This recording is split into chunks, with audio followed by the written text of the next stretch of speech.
one fire in the middle of the room, one fire along the wall, one fire in the corner.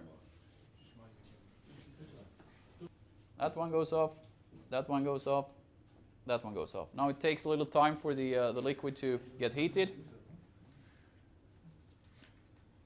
And since it's pure alcohol, we get a very blue flame, almost not visible.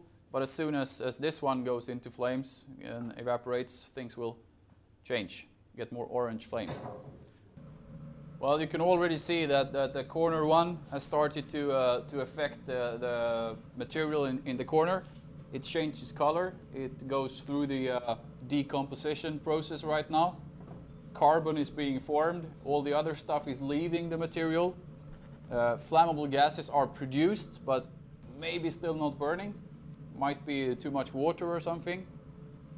The wall fire, slightly changing color of the wall, not much.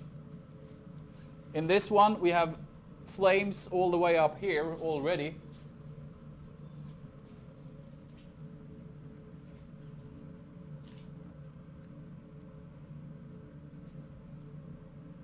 And now we have flames now and then, not all the time, but reaching the ceiling actually. Now we have actually a fire in the material, and now it's no longer dependent. It likes to think that there is a burner cup, but it's no longer depending on the burner cup in the corner model. We have flames spread under the ceiling. It's not fire gases burning like a flashover, it's like a surface spread of flames. And of course this accelerates the fire development. We got radiation back towards the surface of the liquid. And if this was a closed room, we would be approaching flashover very quick. Again, the wall model, well, it affects the wall, but the flame is still only halfway up. Nice and calm. And of course in the other room, not much is happening. I've taken away 2 walls, so of course the heat cannot gather in the room. But there wouldn't be much difference if we had a wall extra or 2.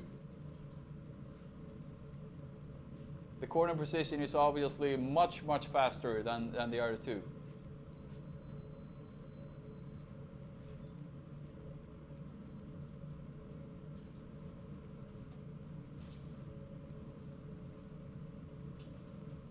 And of course, depending on the height to the ceiling, the left model could, of course, start to pyrolyze in the ceiling. If the flames almost reaches the ceiling, it will start to pyrolyze. And if we're really lucky, we might get a small fire in the ceiling. But in this case, the ceiling height is too high.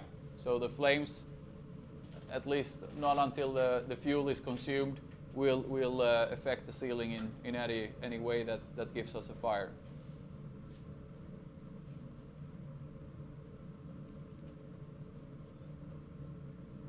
So the start position of the fire is really essential for the time to develop to a room fire or something else.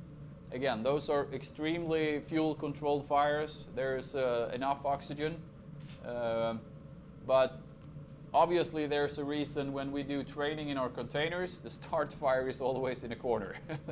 We've learned it's easier, it goes quicker, we need less fuel to get the flames in the ceiling. So of course we use that.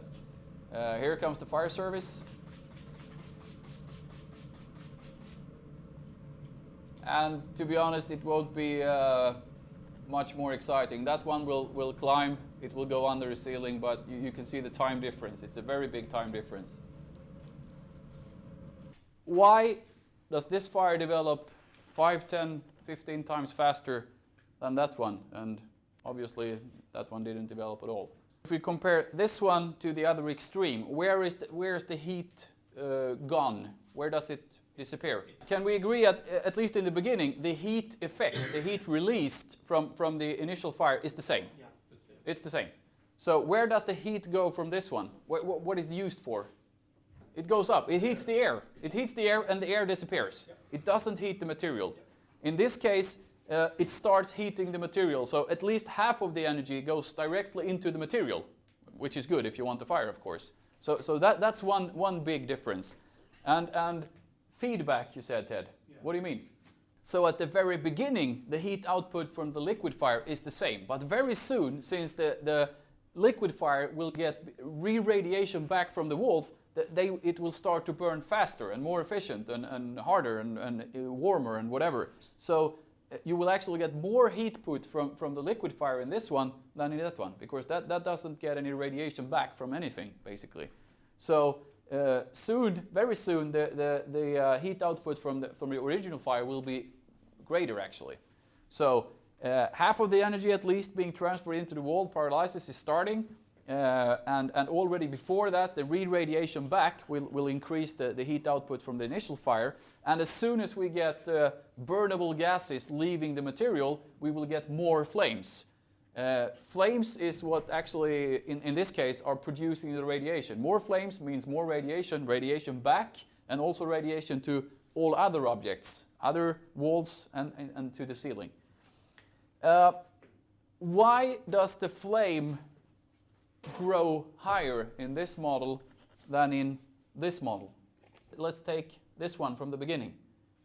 This one here will be air coming in 360 from all directions. So that means that the fuel molecules, the gas leaving the surface, will very soon meet the partner, will be burnt, and the flame will be much lower. This one, you only have air from 3 sides. There will be no air coming in from this side. So the gas molecules will take a bit more time to find a partner. Means a bit higher flame, but not too high. In this case, only 180 degrees. So again, already from the beginning, higher flames, just because it cannot get all the air it wants. Still lots of air, but it takes some time for every fuel molecule to find a partner.